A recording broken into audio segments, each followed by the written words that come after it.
We are Irish side of the moon.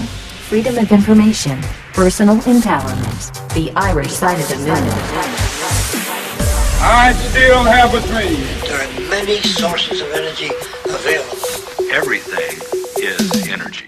My God, do we need this war? Free our mind. Corporations have taken over the world. Freedom of information, personal empowerment. The Irish side of the moon. Hello, you're very welcome once again to the Irish side of the moon. It's Michael in the hot seat this week, and this is interview number 77. Our guest this week is Dr. Mark Jacobson of Stanford University.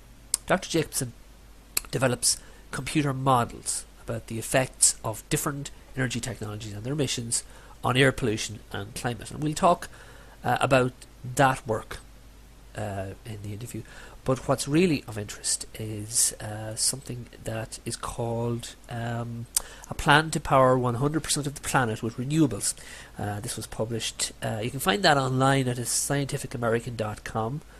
Plan to power 100% of the planet with renewables. Dr. Mark Jacobson, together with Mark Delucchi, the two of them put together is October 2009. And the plan is exactly what it says in the title, the idea being that we don't need all of the traditional means of generating power.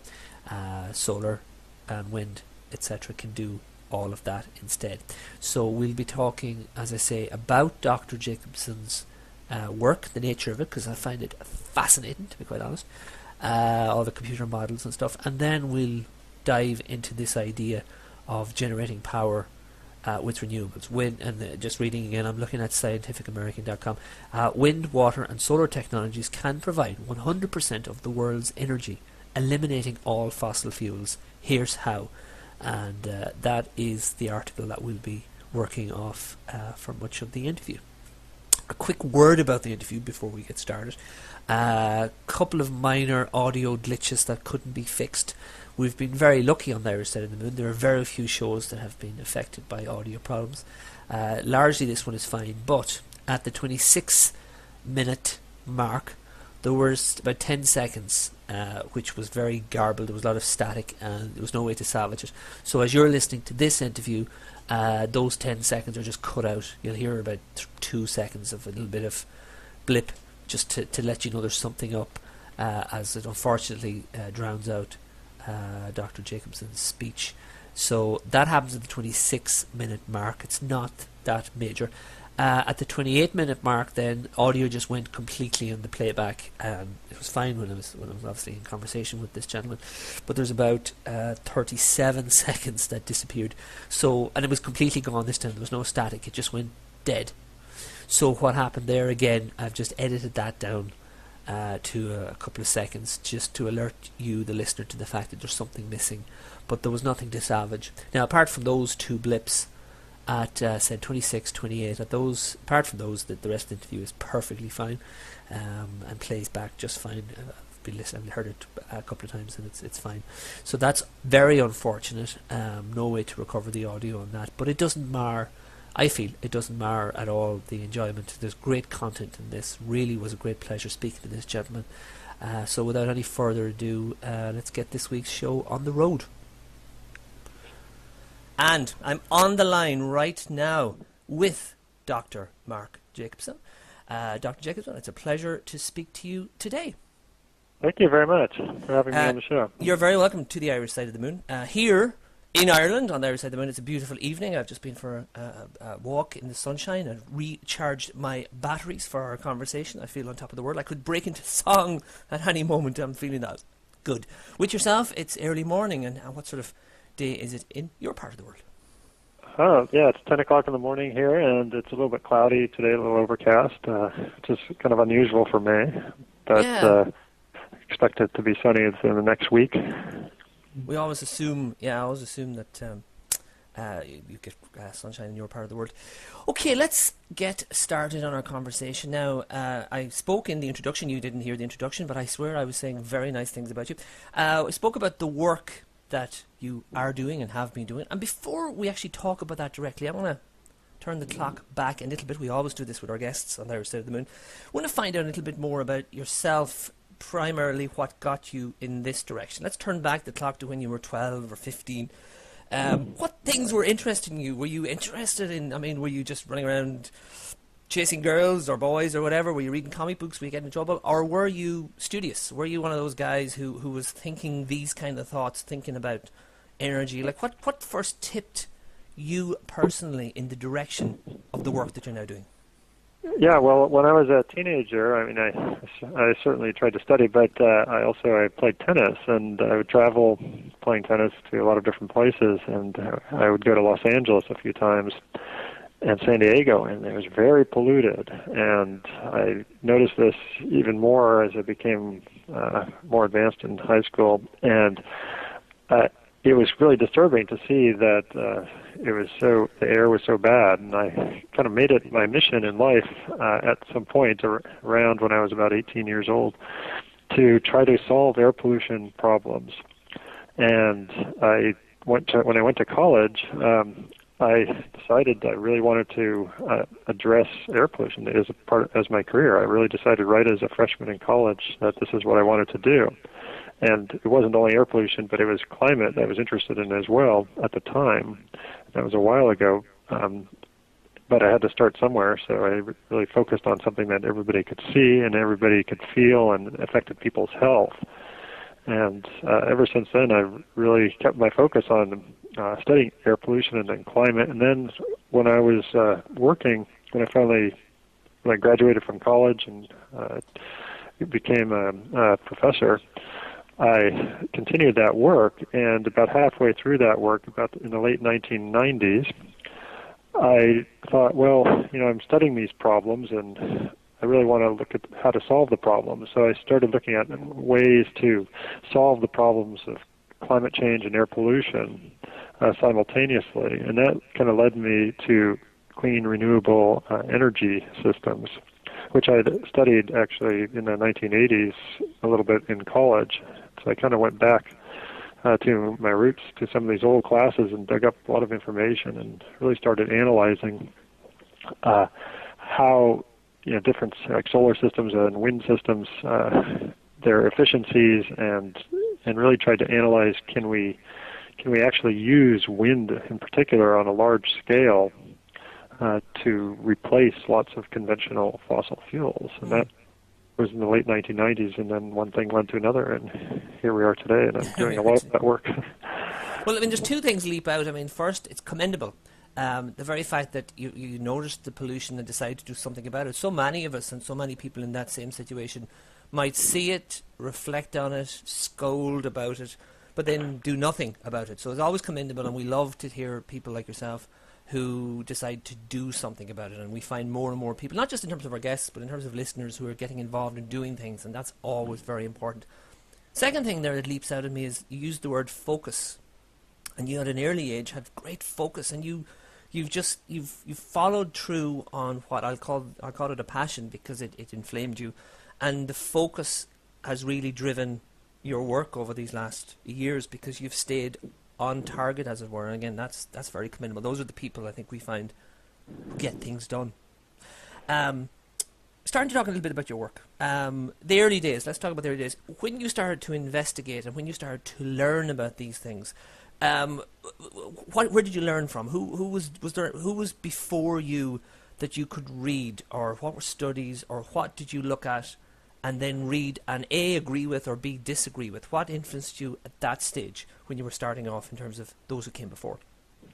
Well, when I was in college, and particularly when I'm in graduate school, because that's really when I started to even focus more on the air pollution part, I started with computer modeling. So the way I approached it was to develop computer models to simulate air pollution and climate, and use those models to kind of guide scientific insight, to provide information to policymakers. And so, but I had to really get into the numerical methods, and I had to get into lots of practical things like emissions of pollutants and chemistry. And it was a really multidisciplinary field, actually, because to simulate the atmosphere, you have to account for all sorts of processes like radiation transfer and winds, how to predict the winds. So it's like a meteorological prediction model, chemistry, and all sorts of things. Anyway, I learned from my advisor, certainly. He had a lot of experience in chemistry and modeling before, and there were a few other kind of people at the same time who were also served as advisors that I gained a lot of experience from. And by writing papers, you submit them to review, to what's called peer review, and so you get people making comments on your papers too, and that really helped a lot. But so there were a lot of scientists who helped along the way. But when I started looking at energy, which was again in the late 1990s, I really came back to these classes I took at Stanford University when I was an undergraduate, and one of the professors there, his name was Gil Masters, who's a teaching professor, but he had developed some really nifty method of looking at the efficiency of wind energy and solar energy, and he was still around actually when I came back to work here at Stanford, and he really helped to kind of guide me. He motivated me. He was an excellent teacher, and he was also a passionate. And he really helped to motivate me and also to provide information that was useful for getting me into looking at energy systems. And so that's kind of started me off and launched me into kind of going more full on looking at the methods of solving these air pollution and climate problems through large-scale renewable energy systems. It's interesting because, again, in so many cases like your own too, some of this connection with a like-minded person is often a key element. I mean, okay, you can get a lot done in isolation in any field, but often when you make contact with somebody who is like-minded, it often, and as they might have a passion of their own, it can really pull you along or push you further down the path that you yourself are going.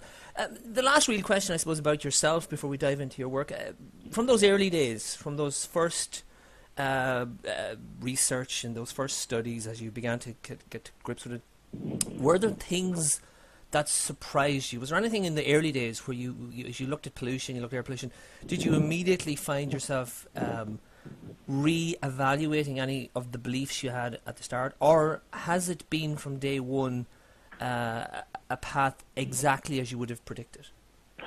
Well, it's interesting because the path I took in terms of building computer models and then trying to understand the atmosphere, it really was exciting because a lot of people had worked on computer modeling and developed models, but I kind of wanted to do it a step further and try to build something more advanced, and so again I really focused on just developing models for a while and built some what I think are really advanced models and was able to apply them as a result to lots of situations that people hadn't looked at before. And so I found all sorts of interesting results. A lot of people might not really think they're that exciting or interesting, or maybe not interested in the subject, but I found them really fascinating. For example, finding the effects of pollution particles on ultraviolet radiation in an urban area,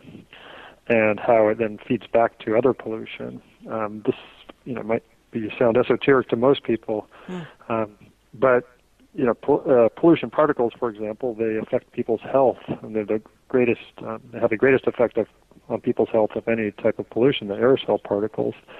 But they also reduce ultraviolet radiation, so there's kind of an ironic twist when you have air pollution in a city, which is bad for your health. It actually reduces ultraviolet radiation, which is ironically good for you too. Yes.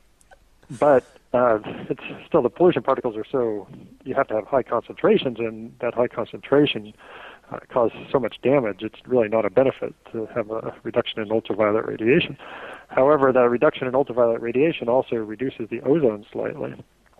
And so there are all sorts of feedbacks that I was able to kind of uncover and untangle in urban air. And even I found that there are certain compounds in the air were causing this reduction in the UV radiation. which people hadn't looked at before. So that was really exciting to me to be able to find this type of information and then to use it for subsequent studies.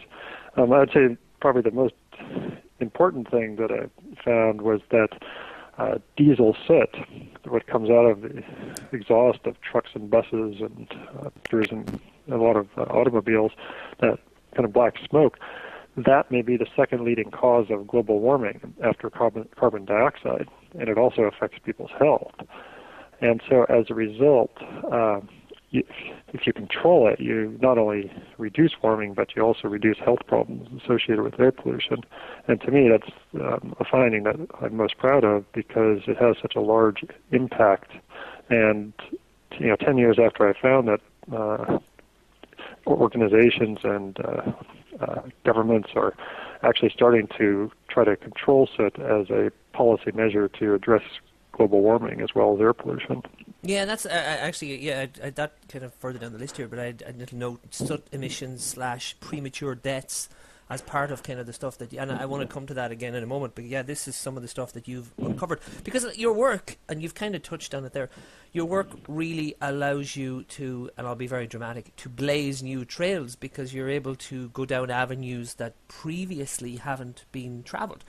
And that's what interests us, and that's one of the reasons that we wanted to speak to you. I mean, that's part of the justification for listening to your message, because what brings us here today speaking, and why you are worth listening to, we feel, and many feel, is that the nature of your work is unique and it is worth considering. You spend a lot of time, as you say, doing computer models, looking at, and I have it here in front of me again, the physical processes in the atmosphere, the chemical processes in the atmosphere, and the dynamic processes in the atmosphere. What is all of that about? What are you looking at in the atmosphere? Well, there's two levels. The first level is to just try to predict what's going on in the atmosphere or to replicate it. And so we do a lot of comparisons with data. And so we're trying to be able to predict the weather, predict air pollution episodes, predict transport of pollutants and their chemical and physical transformations into other things, to try to predict clouds people observe. And that's very difficult. But we've made a lot of progress, and we do compare well with lots of types of data, but not always, because it's just the atmosphere is so complex and there are so many uncertainties. But in order to be able to simulate all this, it requires kind of taking physical equations and then making them what we call discretizing them into computer language, and then writing computer codes to simulate what's going on.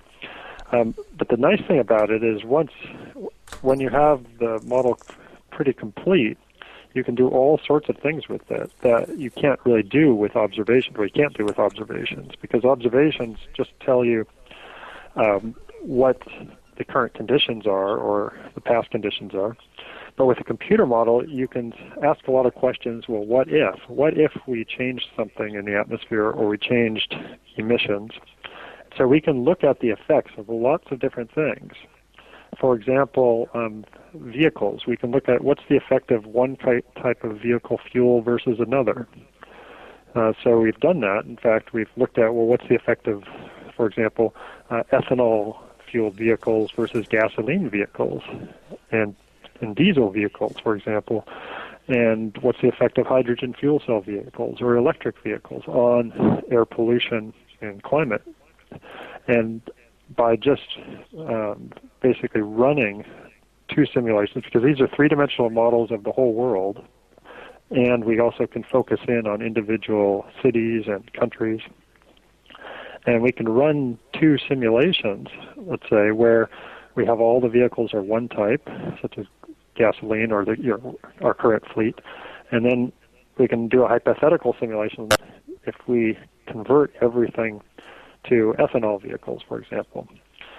And then what's the effect on the air pollution after looking at the changes in the emissions from tailpipes of vehicles? And this gives us a lot of insight. Unfortunately, a lot of industries don't like us as a result, because there's always I can well imagine, yes.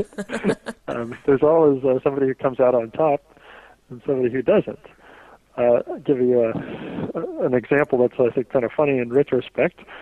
It was kind of painful when it happened. We did a study looking at gasoline versus hydrogen fuel, and gasoline vehicles versus hydrogen fuel cell vehicles. And it turned out that hydrogen fuel cell vehicles are much cleaner than gasoline vehicles, and so the air pollution was reduced. So the gasoline and oil industry really discredit our work and everything. And so and they had to deal with that. And then maybe 2 years later, we did another comparison where we looked at ethanol versus gasoline. And in this case, it turned out the ethanol was slightly worse than the gasoline. So suddenly the gasoline people and the oil companies were our best friend, and the ethanol people were just really People upset. didn't like it, yeah. Yeah, and so it's like you can't win. There's always going to be somebody who's going to be slightly better. Well, there is an old saying that if you're pissing everybody off, you're doing something right. I suppose, yeah, if you're pissing everybody off to a certain degree, every time you're doing something right, I suppose. I think it's really cool what you're describing. I mean, it's as you say, you're mapping, you're projecting. I suppose it's a bit geeky. Maybe it's the geeky, nerdy side of me that's responding, but it is very cool and it's very interesting. And again, right, so we're getting a picture here. As you we'll encapsulate everything we've talked about for the first 15, 20 minutes. Again, you were when you were younger, you looked around you, you saw something you didn't like, and you had a bit of focus, and you had a bit of drive and a bit of passion, and you decided to do something about it, and you followed your passion. You've been doing something about it. And the work you're doing, the mapping, the projecting, very interesting work, and we'll probably come back to that again.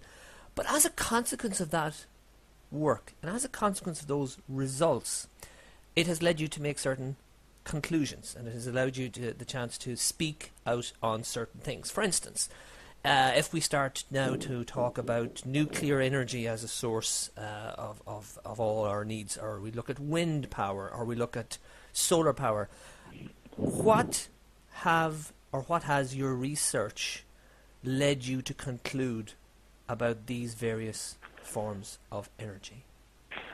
Yeah, so we've analyzed methods, the different proposed methods of trying to address climate and air pollution problems.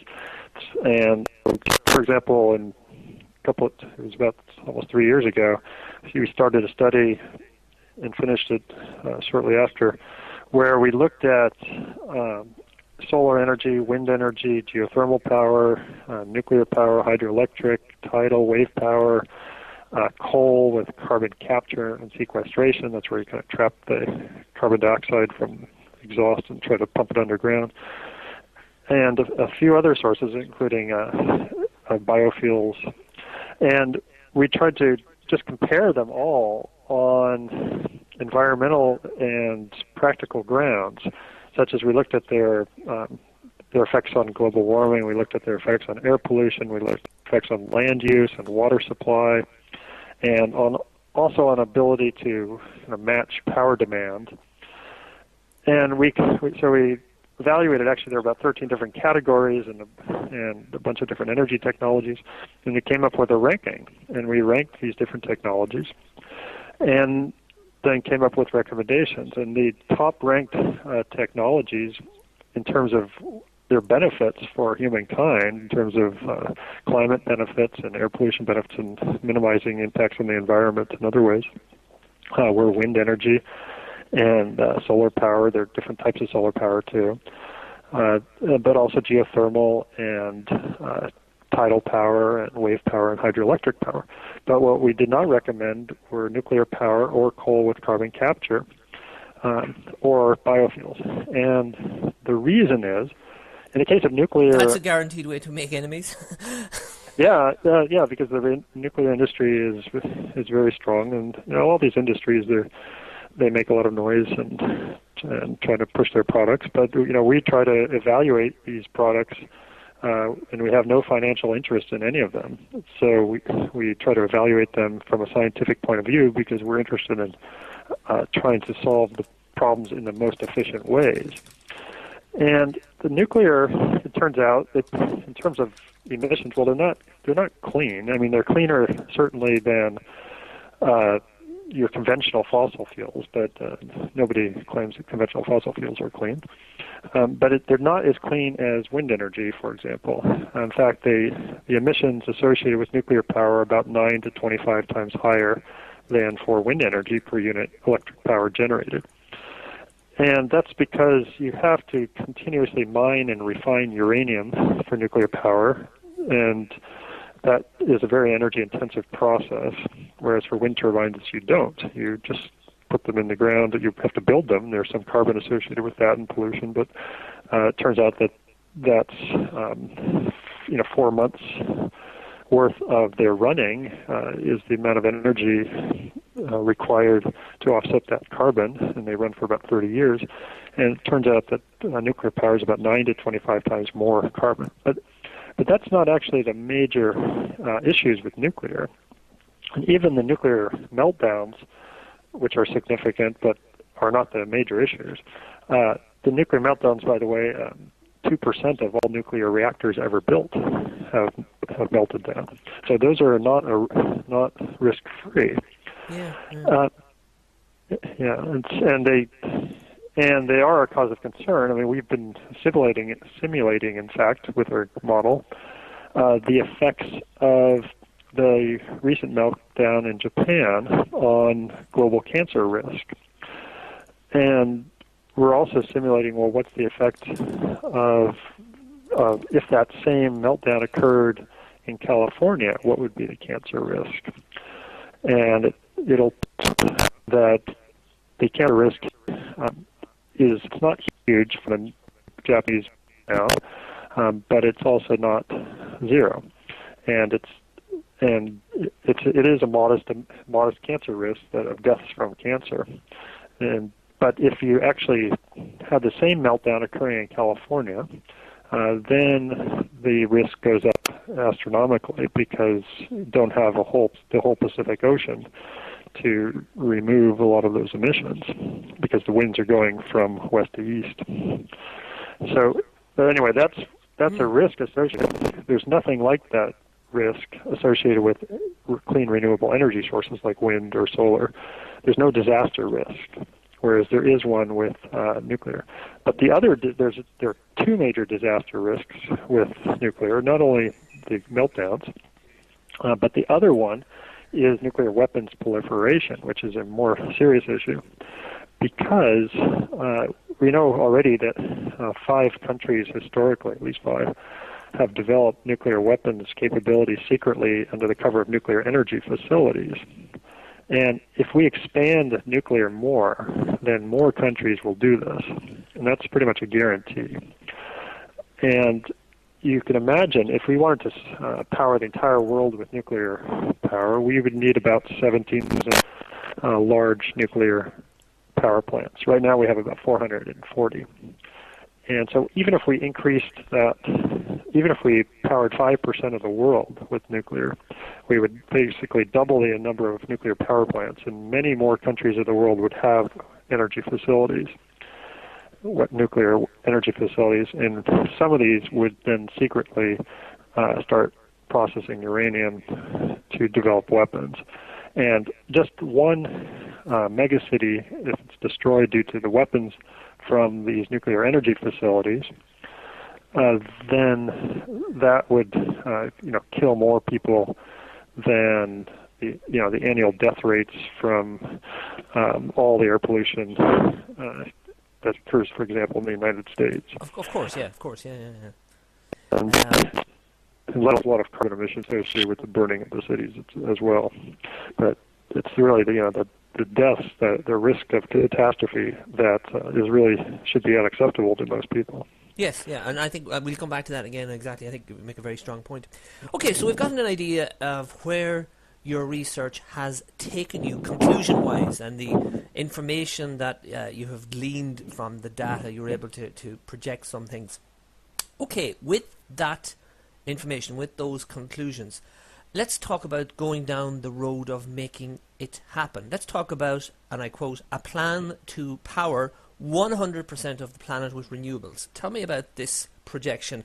tell me, is it possible to move forward with clean, renewable energy? Yeah, so this was a study that I did with Dr. Mark Delucchi at UC Davis, where we looked at taking the cleanest energy sources, so those recommended from that previous decade, for all purposes. So not only for electric power, but also for transportation and for home heating and cooling and cooking. For everything, and, just for everything. Yeah, and everything. Okay. And so we looked at, well, there's a wind, and we found that there's 5 to 10 times more wind power worldwide over land in high wind locations, so those where you can get wind pretty inexpensively, to power the world 5 to 10 times over for all purposes. And that's just a wind alone. And with solar, there's actually about 20 times more solar available in high solar locations than needed to power the world completely. And so wind or solar alone can power the entire world. However, you don't want to just power with one or the other, because there are issues that you have to deal with, which is, for example, the wind doesn't always shine. Yeah, well, And that's you're getting ahead of me, because I'm lying in wait to ambush you with those very questions. Yeah, but yeah, you're right. The sun doesn't always shine, and I'm speaking from Ireland. The sun does not always shine, my friend, and the wind does not always blow. Correct. Yeah, and so we've developed, but it turns out that's okay, because when you combine renewables together, and I'll talk about this in more detail in a few minutes, I suppose, but when you combine renewables together, you can actually, they're very complementary to each other, and they can actually be used optimally to power, minute by minute power demand. But let me just get back to the resources. The other 1 inch or so, and you're not going to grow hydroelectric very much. You can grow it a little bit, but about 70% of all the hydroelectrics is already in place, and geothermal can grow and it will grow, but it's not going to grow to the same extent as solar and wind. And the other two technologies, they're more nascent, so it'll take a while for them to really be developed. The tidal is coming along pretty well. Now, the question, so resources was one thing. The other thing was land. How much land does this take? Well, it turns out if you do this plan, well, you would need to power 50% of the world for all purposes, you need about 3.8 million 5-megawatt wind turbines. Now, it sounds like a lot at first, but then you think, well, in World War II, the world produced around 800,000 airplanes in basically 4 or 5 years, and that was in the 1940s. Now, so 3.8 million 5-megawatt wind turbines is really nothing, and it's really not that many turbines. Now, how much space would that take up? Well, okay, let's look at the wind plus the solar plus everything else. So to power 100% for everything, we would need about 0.5% of the world's land for kind of what I call footprint, which is the actual space on the ground needed, and another 0.5% for spacing, because wind turbines need space between them. So that's there's a subtle difference there between. I know what you're saying. There's a subtle difference between the footprint and the actual spacing, because obviously you need to take up a certain amount of land. How much did you say you need for the spacing? Well, this is combining the wind and the solar. Now, for the wind, you need about 0.5% to maybe 0.6% of the world for the spacing. And that's globally. That'll produce. Yeah, sorry, no, continue. Continue. I was just going to say the footprint of the wind is actually very trivial. It's only about, to power 50% of the world with wind, you only need an area about the size of Manhattan, which is on the order of 50 square kilometers, because a wind turbine is just a pole in the ground. But for the other technologies, you need more footprint, like solar and geothermal and hydroelectric. You need more footprint than wind. Wind has virtually no footprint. It has a lot of spacing requirements. But that's been very important to differentiate between the footprint and the spacing, because you can use that space for multiple purposes, such as agricultural land, grazing land, ranch land, or it could be over the ocean where it's just water. Yeah, good point. Now, just to put that in comparison, so let's say in general you need about 1% of the world's land to power 100% of all the energy for the world. 40% of the world's land right now is used for a combination of agriculture and rangeland and other types of development, and so it's really a relatively small percent of the world's land to power the world. And there's no significant dangers to any of these technologies. There's nothing. The worst that can happen is, I guess, in the case of the hydroelectric power, you can get a dam collapsing and an earthquake. But those hydroelectric plants are almost all there already. And in the case of wind, I mean, during the disaster in Japan, the wind turbine survived. If some of them go down, okay, you lose electricity from some, but that's when you have a centralized power plant, like a coal plant or a nuclear plant, that represents a large fraction of the grid. So when that goes down, a large fraction of the grid goes down. When one or two turbines or a few turbines go down, that only represents a part of the grid. So they're actually pretty reliable in terms of their downtime. They're only down about 2% of the days of the year. A coal plant in the United States, on average, is down 12.5% of the hours of the year. And so it's actually, from a downtime point of view, wind is much more reliable. Even the nuclear power, which has to be down for maintenance purposes.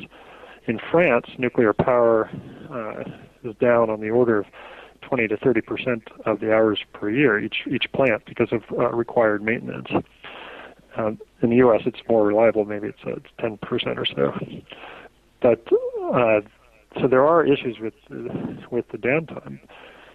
But if you want to get to the reliability, the way to make the systems reliable is to combine wind and solar together, for example, and use hydroelectric to fill in the gaps. So you can turn on and off hydroelectric power pretty instantaneously. And so even though the wind doesn't always blow and the sun doesn't always shine, it turns out when the wind is not blowing, it's usually because you have what's called a high pressure system, and so air is descending and it makes the winds calm. But when the air descends, that evaporates clouds and usually have sunny skies.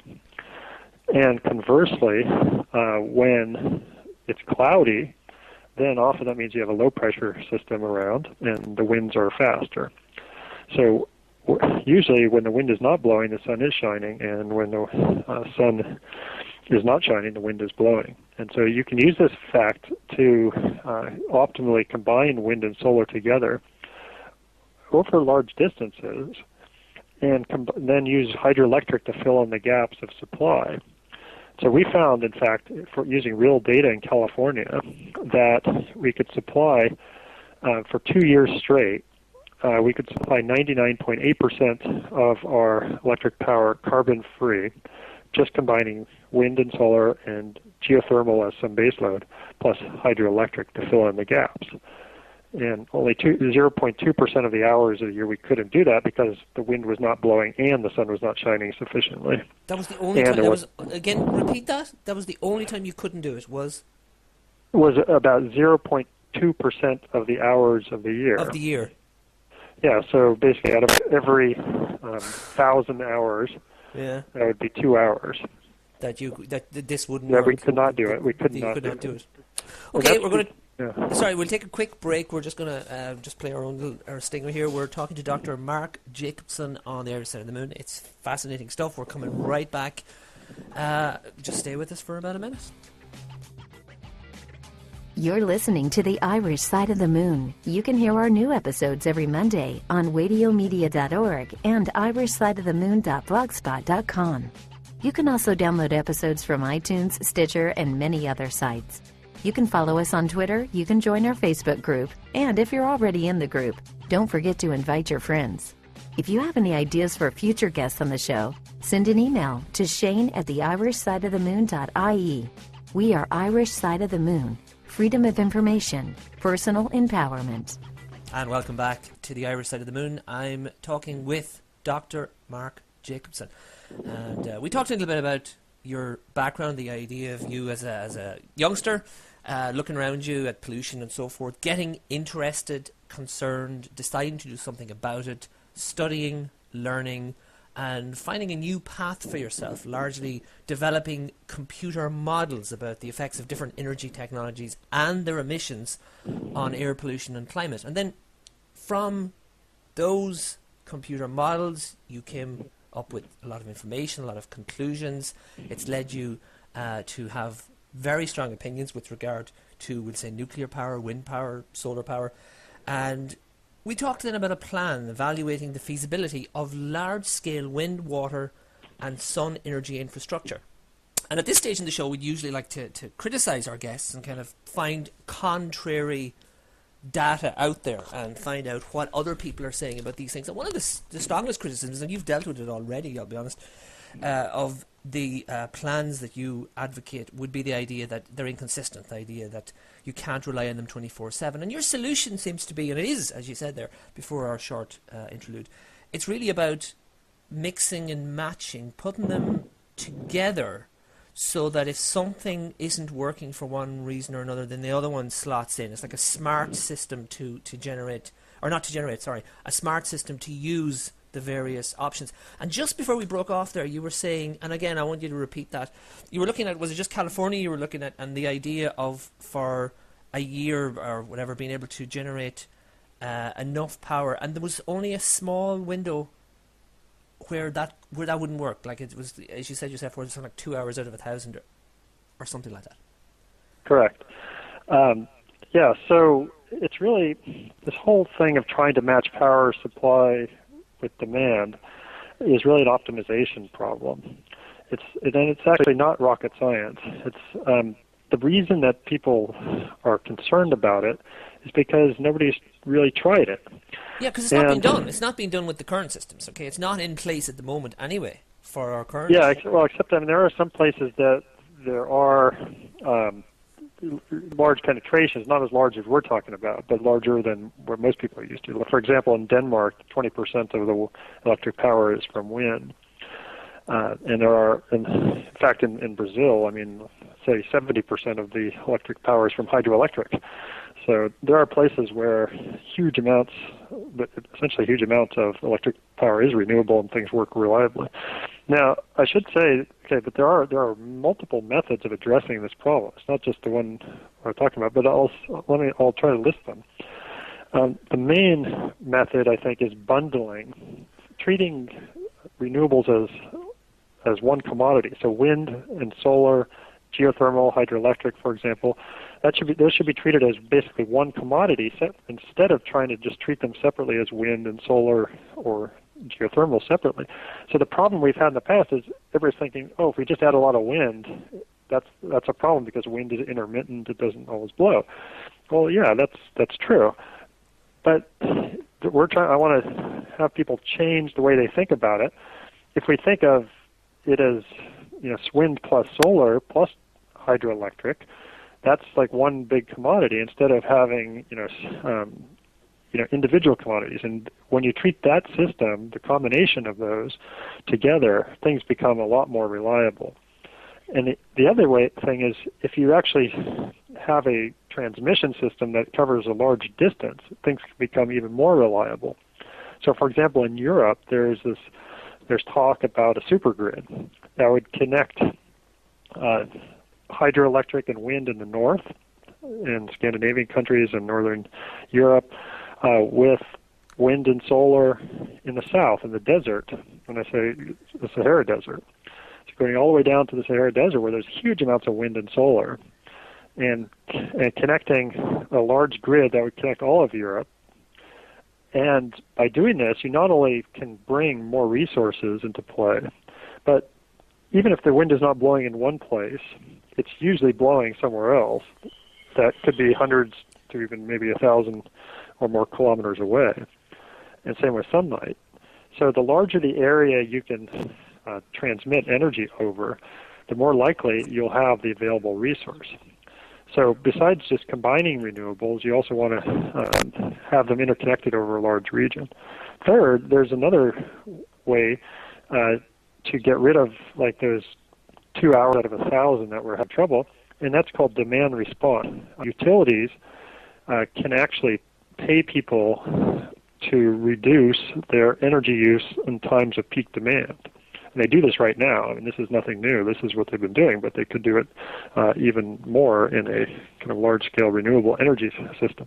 So, for example, if you have a waste treatment plant that doesn't need to run, doesn't matter when it's actually running, whether it's during the day or night, the utility can give them a slightly better rate for them to run the plant at night rather than during the day or during the peak times of the day. So the utility can actually control the demand, and so as a result, you don't need to have like sudden huge amounts of power supply. When everybody is turning on their air conditioner in the afternoon in the summer. There are other ways. Since we're not only trying to power the electric power sector, but also transportation and commercial processes, well, we want to electrify vehicles because electricity is a lot more efficient than internal combustion. So just to give an example, an electric car, it is about 80 to 86% efficient from the plug to the wheel. In other words, 80 to 86% of all the electricity put in the car goes to move the car. That compares with a gasoline or diesel car, which is about 17 to 20%. Wow. And so 80% of all the energy you're putting in liquid fuel goes to waste heat and doesn't move the car. So as a result, it turns out if we convert everything to electricity, not only for transportation, but other combustion processes, plus hydrogen, our world power demand goes down 30%. And so that's a huge savings just by converting to electricity. But not only that, the cost of energy goes down in terms of for driving your car. In the United States, the cost of a gallon of gasoline, which is pretty low by European standards, I know, but it's now up to $4 a gallon. So just to put things in context, if for an electric car, the equivalent cost of driving this car the same distance is $1 a gallon. It's 1/4 the cost to drive the car. So you actually save money by getting an electric car, but you have a higher efficiency. So it's kind of surprised me that more and more people don't have electric cars now, although there are companies now selling electric cars. But it's mindless to drive a gasoline or diesel car when you have an electric car available in terms of the fuel, because it's just so much cheaper to use electricity.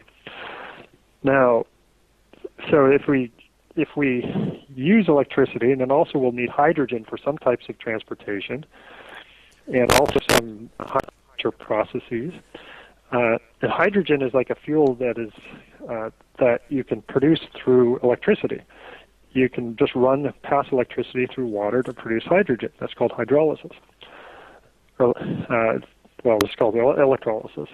Now, the hydrogen production is so if you build up more wind than you need to power the grid, you can then use the extra wind to produce hydrogen.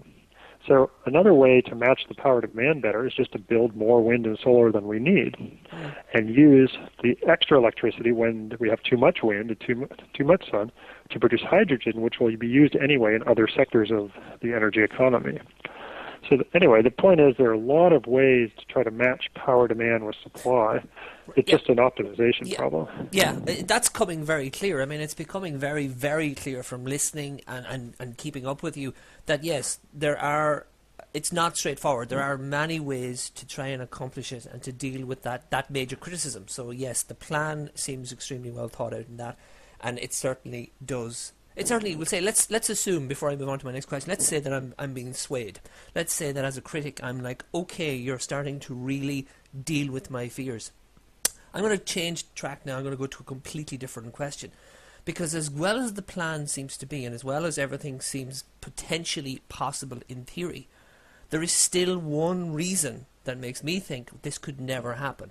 And that is simply because there is so much big money. There is so much invested interests in keeping us using the fossil fuels, in keeping us using oil, coal, etc. Surely there is no realistic way for us to shake their stranglehold upon society and on our habits and move over to a second plan, no matter how good it is, no matter how viable it is. Surely you're up against a brick wall. Yeah, that is a barrier. There are a lot of lobbyists and there are a lot of special interests. However, I think that'll be a problem certainly in the next 10 to 20 years.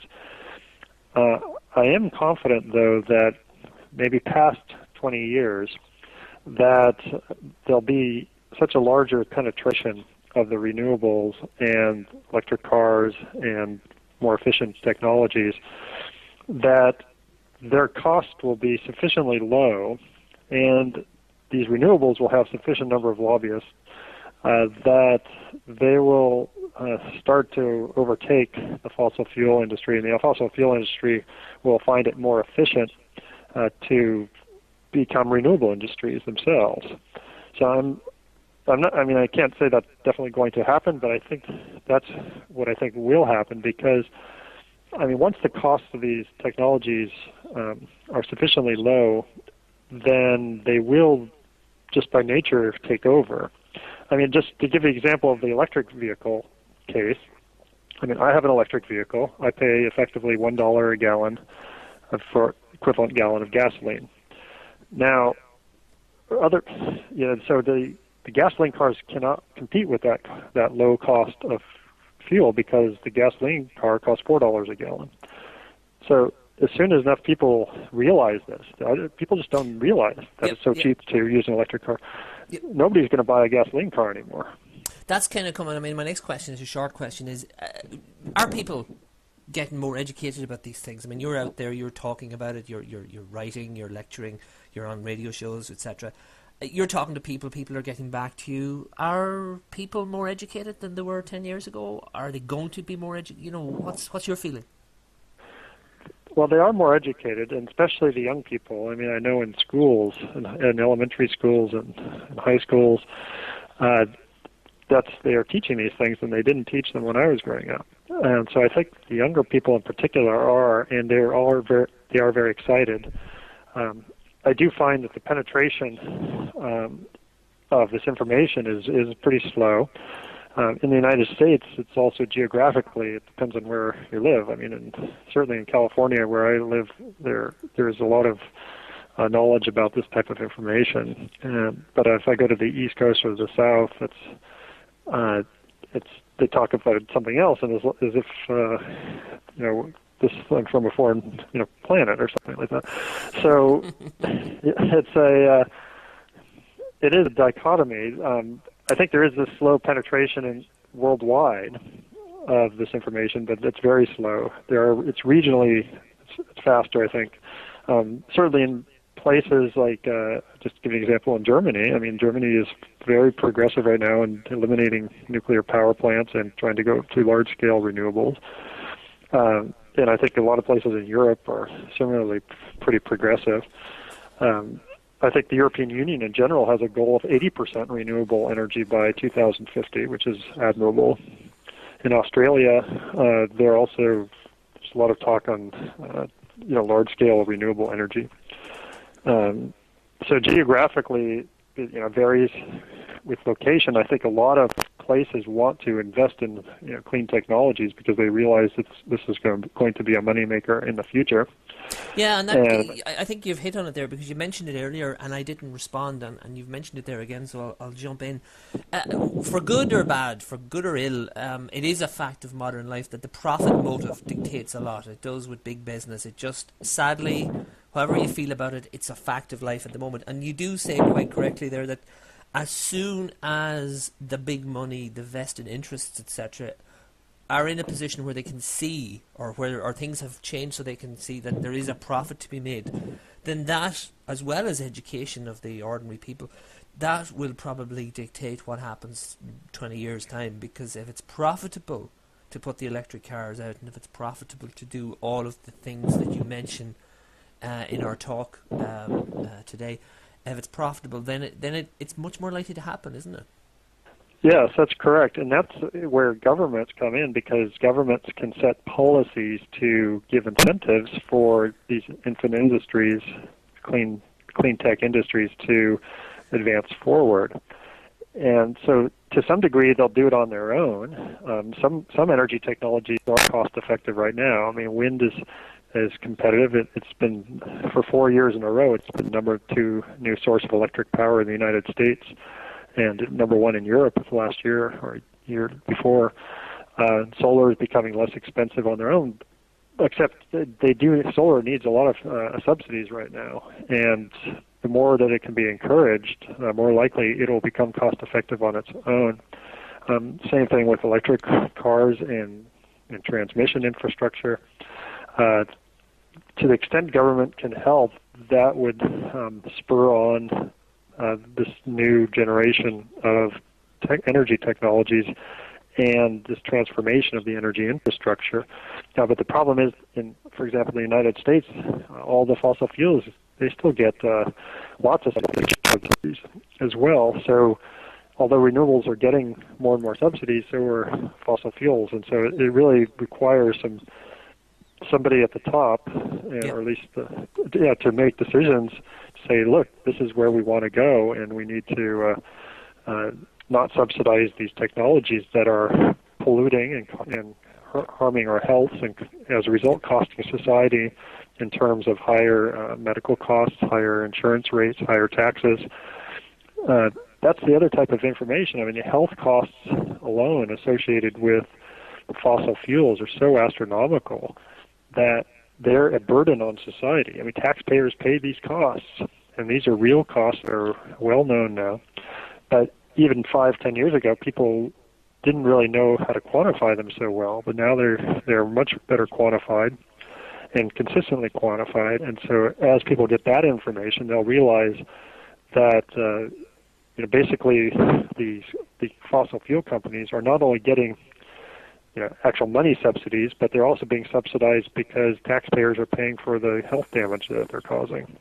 Yeah, it doesn't work very well on radio or in a phone conversation, but I am nodding away here furiously because you're hitting on several basic truths here. The idea that the old guard, as it were, have their hand firmly in the pocket, getting the wallet out and getting the cash in many different ways, as you correctly say. And yes, that is something to overcome. And I think to overcome anything in society, history tells us that education of the people, and then new people coming in at some point, getting closer to the top, is a potential way to make changes. Yes, it's definitely needed that collectively society has to decide this is what we want to do. And if society can decide that and overcome the obstacles of the political obstacles and the lobbying, then something can be accomplished on a large scale. Otherwise, it's going to be very slow moving. So for the next 10 years or so, you're not going to see this rapid transformation just because there are too many obstacles. But hopefully, 10 to 20 years out, we will see this sudden rapid transformation. Okay, I'm just going to move into the last real section just of our conversation. I want to ask you a couple of more general questions again. In a general way, but keeping on topic with regard to your work, somebody's listening to this, they're listening to this and they think, right, I want to find out more, they want to track down this guy, this Dr. Mark Jacobson, I want to find out what he does. You write, but are your books academic or are they entry level? I mean, where do people find your work? Where does somebody who is listening right now track down, a website is the most obvious thing. What other directions would you like to point people in? Well, in terms of my own work, certainly I have a website that has papers, and I've written a couple textbooks. In fact, I'm coming up with a second edition of a textbook that's called, this new version is called Air Pollution and Global Warming, History, Science, and Solutions. And it really kind of summarizes the passion I have for these topics. And it looks at air pollution topics and climate change topics, and also these methods of solving the problems through large-scale renewable energy systems. But most of my work, I mean, besides the textbooks are primarily for classrooms, for courses. And aside from that, I write journal articles, which some people in the public do read. It's mostly for scientists and policymakers, and these could all be obtained from my website if people are interested. Yeah, and we'll of course we'll be putting links up as well with this on our own blog as well when we archive this show as well. So again, anyone who's listening can immediately click on a link such as the wonder of the World Wide Web and can immediately find themselves looking at your site, and I would indeed recommend people would head over in that direction. Another question, and again staying with the listeners, people listening to the show right now, listening to you speak, but getting away completely from your message, getting away completely from your work for a moment.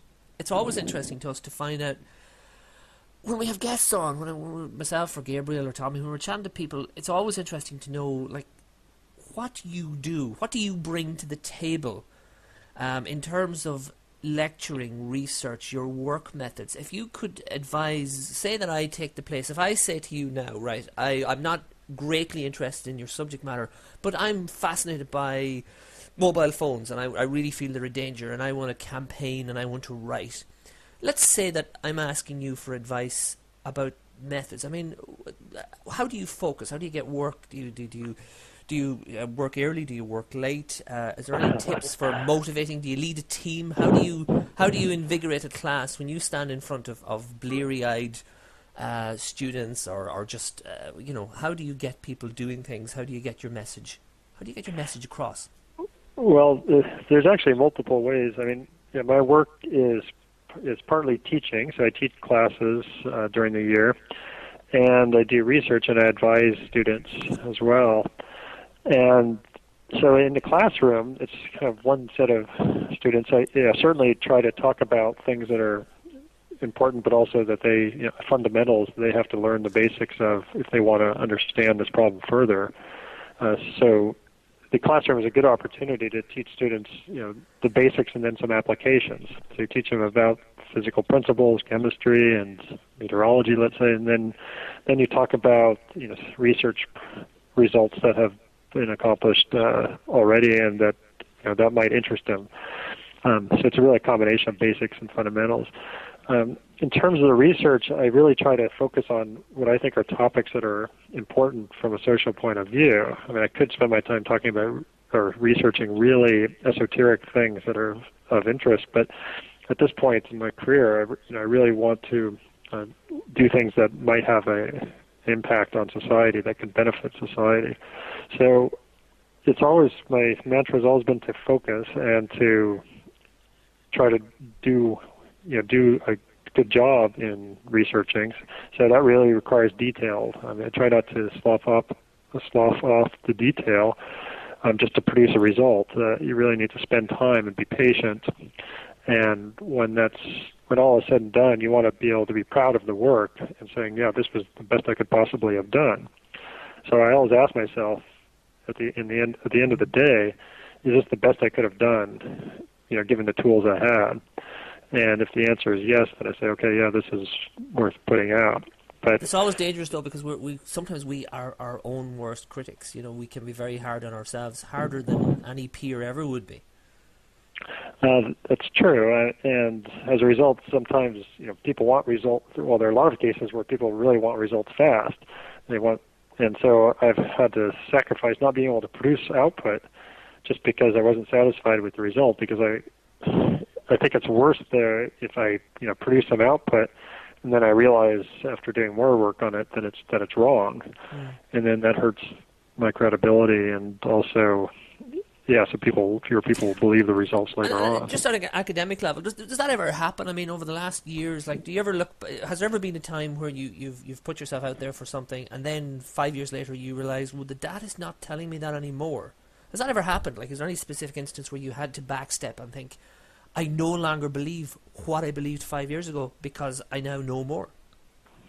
Well, there have been cases where technologies have changed. So, for example, I might have done a study under one set of technology conditions, and that resulted in a certain amount of emissions that resulted in a certain effect. And then 5 years later, there's a better technology on those, let's say, vehicles, and so that would mean those vehicles are better than they used to be. Right.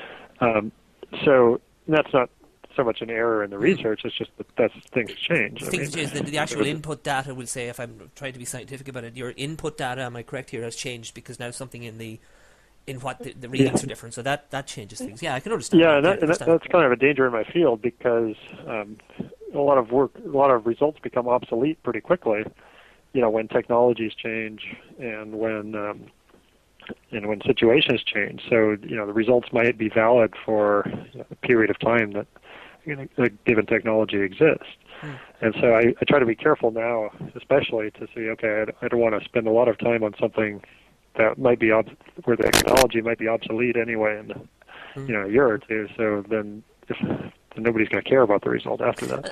And again, getting off subject a tiny bit, but again, it always interests me when I see critics of, we'll say, solar/wind as a potential alternative, because sometimes the people who advocate something like nuclear will advocate it on the strength of what will be possible in 10, 15 or 20 years, never thinking that their criticisms of wind/solar, etc., are not taking into account what could be possible in those fields in 10, 15, 20 years. I always think about that. I always think, and you bring that out in some of the stuff you've talked about, and I've seen it in some other research that I did for yourself and for a couple of previous guests, that there could be very exciting things possible in those fields by 2025, 2030, whatever, that we haven't got now, but they will substantially change the game.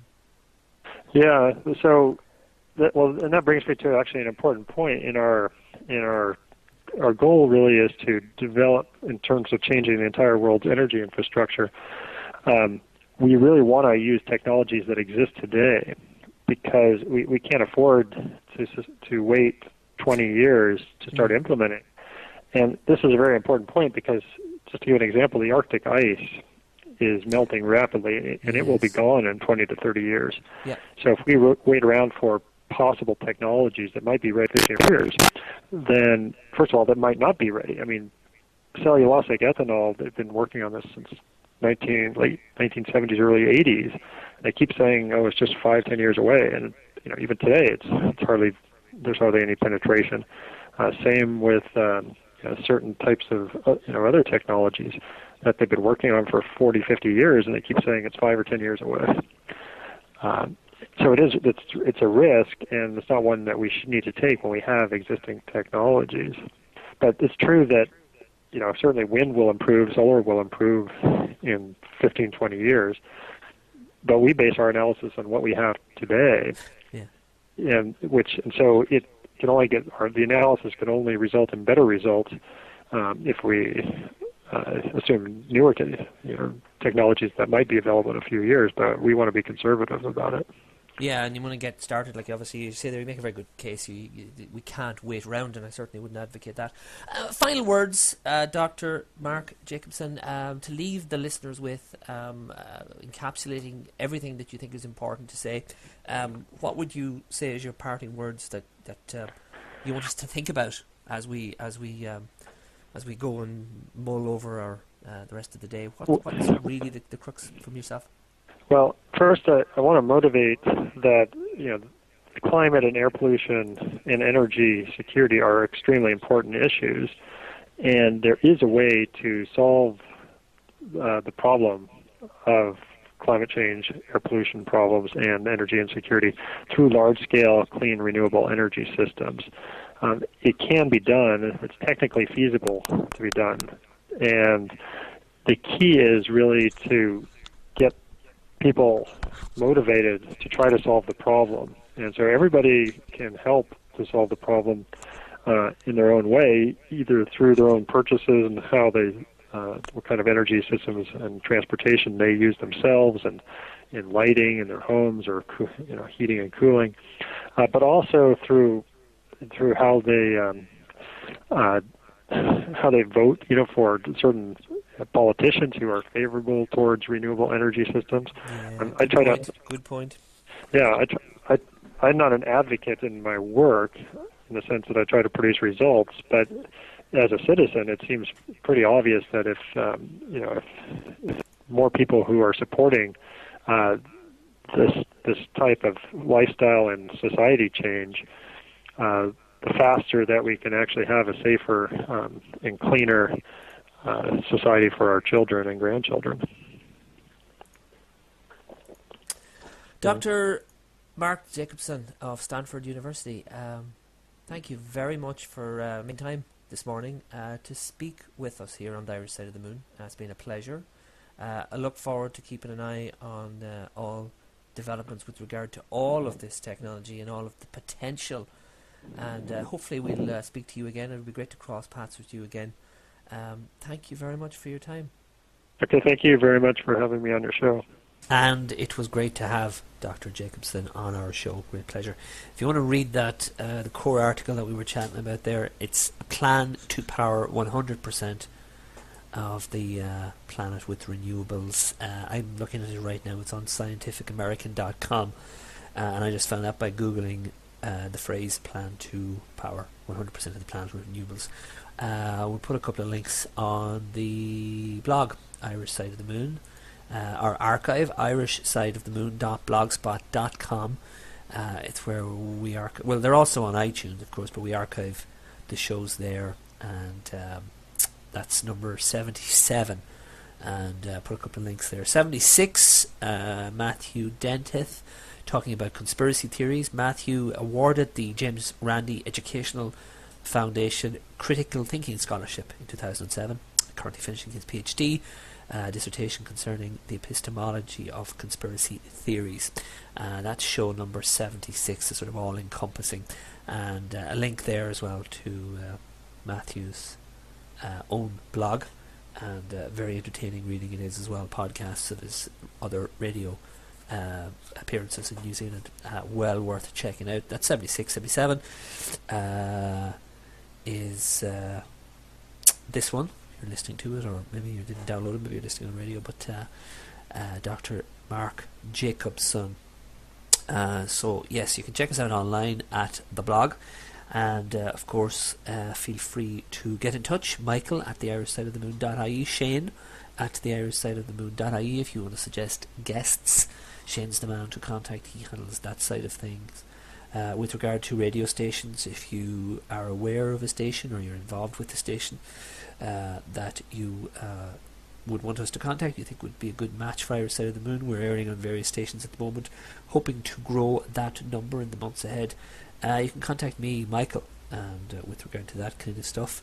And also, if you're interested in joining the team, getting on board, primarily we're interested in people who want to do interviews. There's always room for new interviewers for each of our seasons. We usually work in blocks of 10, and then we take a break and we come back. We rest. We go and have a lie down between blocks of 10 shows. But we're very much interested in getting new people into the mix, new ideas into the mix, new voices on the microphone. So you can contact me. Having said that, I must be honest, I have a couple of emails that I haven't gotten around to just yet. They're on my to-do list. Very, very bad to ignore them. So there are a couple of people waiting to hear back from me. Trying to set up a few things, but I'll try and get to that before the end of this week. But yes, please feel free to contact us.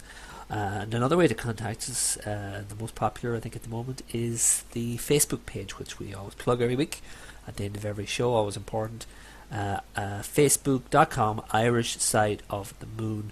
Nice little community growing up there, and Shane manages to keep new posts as well as people yourselves putting posts in there.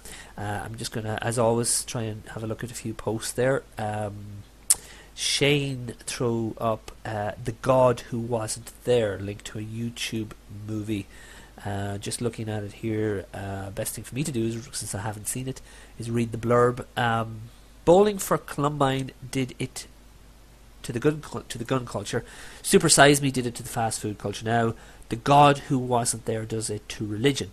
The movie that has been astounding audiences in theatres around the world is now available on a high-quality feature-packed DVD. Own the taboo-shattering documentary that Newsweek says, quote, irreverently lays out the case that Jesus Christ never existed, unquote. In this critically acclaimed film, you will discover the early founders of Christianity seem wholly unaware of the idea of a human Jesus. The Jesus of the Gospels bears a striking resemblance to other ancient heroes and figureheads of pagan saviour cults. Contemporary Christians are largely ignorant of the origins of their religion. Fundamentalism is as strong today as it has ever been, with an alarming 44% of Americans believing that Jesus will return to Earth in their lifetimes. From exposing the hidden history of Christianity to lampooning the bloody excesses of Mel Gibson's The Passion of the Christ, which caused Gibson to attempt legal action against the documentary. The God Who Wasn't There pulls no punches. So there's a link to that. You can find it on YouTube. And Jennifer clicks whatever liked that particular piece. Other couple posts, again, a favourite of ours here at the Irish Side of the Moon, the bankers and the financial situation. That crops up a lot. Central bankers agree bank capital surcharge plan. Reuters news story there. And further down, there was another one. There's an Irish one there, or Irish Times one. Kenny cannot force France to accept interest rate cut. I know Greece was down there too because I was reading it. Can't find it at the moment. But yeah, so we come back to that a lot because it's on everybody's minds. Strange story there. Read that as well. Shane put that up. Shocked woman dies at own funeral after heart attack. From the Daily Mail, a link. And it's not just. And this is another thing we want to encourage. It's not just ourselves putting links up there. There was a link put up.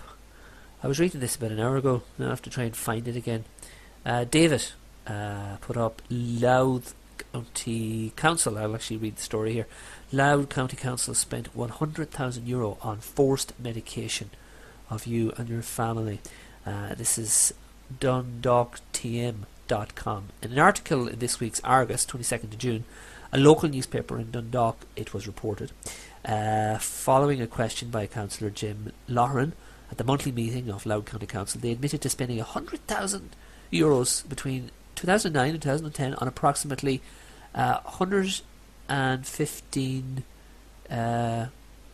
cubic meters per annum of 10% hydrofluor. Oh, okay, yeah, it is obviously a cubic meters per annum of 10%, 11% essentially, hydrofluoric acid. The money was then recouped from the HSE, which is of course a body funded by you, the taxpayer. Dundalk Truth Movement suggests the question Councillor Loughran should put to Council is why it's added without the consent of the people of Louth. Have you ever been asked if you wish this highly toxic and corrosive substance to be added to your drinking water? Surely enforced medication without your consent is a breach of your civil liberties. There is a large number of studies that link fluoride to cancer, osteoporosis, arthritis, irritable bowel syndrome, which a large number of the Irish population have, and even has links to Down syndrome. Fluoride is more toxic than lead and only marginally less toxic than arsenic, like lead and arsenic. And like lead and arsenic, it's a cumulative poison, which of course means it builds up in the body over time. Toothpaste is also filled with sodium fluoride, which is used as rat poison. Our consumption of fluoride can in fact cause fluorosis of the teeth. The Dundalk Truth Movement strongly opposes the fluoridation of our drinking water and calls on all our elected representatives to demand its removal immediately and restore our rights as citizens to freedom of choice. That's their own website there, DundalkTM.com. And David put that up on our Facebook page. And again, we do encourage people, since there's a community growing there, to put their own stuff up there again, make us aware and make everyone else aware of what's happening at the moment. I think that brings us more or less to the end of this week's show. There was one more comment. I'm looking down here. Somebody sent in a fairly lengthy response to one of our shows. Here we go. I found it actually. A couple of people liking this. Eileen and Gillian. Again, it's to do with number 51. I'm going to read it out. The English, the person writing this, English not their first language. It's from Greece, if I remember correctly. This came in the 21st. It was in response to show number 51, which was Patrick J. Kelly on free energy devices. And thank God we have great persons like Patrick J. Kelly, who collect as much info as he can and gives those information free to everybody to study. First off, Tesla is the number one in this area, free energy, and there are now thousands, if not millions, of people keeping an eye on it or even trying to replicate what Tesla did. This is because it's straightforward and easy to replicate. Devices are kept from the mass public as highly top secret files of different nations, especially in the US of America, under the national security threat, quote, which would be better to change this false reason to a real reason, international fail for big oil companies. Again, as I say, the English is a little bit broken, but the point very, very clear from this particular writer. If these devices, to continue reading, go replicated, no one will buy any. Will continue, obviously, to buy petroleum or gasoline. This, of course, does not mean something for nothing. No way. It means that those devices go on the mass production and will harness energy from that form, which will keep our planet alive. And so it must come from somewhere. Only we don't know exactly from where. But most people fail to understand this because we don't have much information, details available at the moment. Some researchers call this zero-point energy. I therefore challenge anyone here to make a research in this field, especially if you have knowledge about electricity or electronics. Please keep on your mind that you, me and others have much and more to learn yet on electricity and life itself. Never go back, only ahead. Hopefully if you research some more info, this is because every time some researchers find the secret combination, they, also aka Big Oil, keep cleaning them, killing the inventor who tries to give to the people and make some profit from his or invention, which I personally believe is just nature's invention and no to some person's research. See what Tesla did. Happy researching and hopefully replicating. That is again a comment from Greece. I'm pretty sure it's Greece. I'm not sure how I know that. It isn't there in front of me, but I think it's from the original document. Where the heck do I know that from? I know it from somewhere. Comment on show number 51, interview number 51 in our archives. So I think that brings us to the end of this week's show from myself. If you're listening to the downloaded podcast, then this is indeed the end of the show. And if you're listening on a radio station, stay tuned, because there will be a snippet of an archive sample to bring us to the top of the hour and fill out our time slot. So there's a little bit more coming for you guys. In either case, thank you very much. This has been Irish Side of the Moon. This has been show number 77. And the guest this week was Dr. Mark Jacobson, primarily speaking about a plan to power 100% of the planet with renewables. Thanks for your time. And as always, if you find that this is worthwhile, please share this on. Spread the information, spread the message. Thank you for your time. Bye-bye. We are Irish Side of the Moon. Freedom of information, personal empowerment. The Irish Side of the Moon. I still have a dream. This is just a ride. We can change it anytime we want. It's only a choice. No effort, no work, no job, no savings of money. A choice right now between fear and love.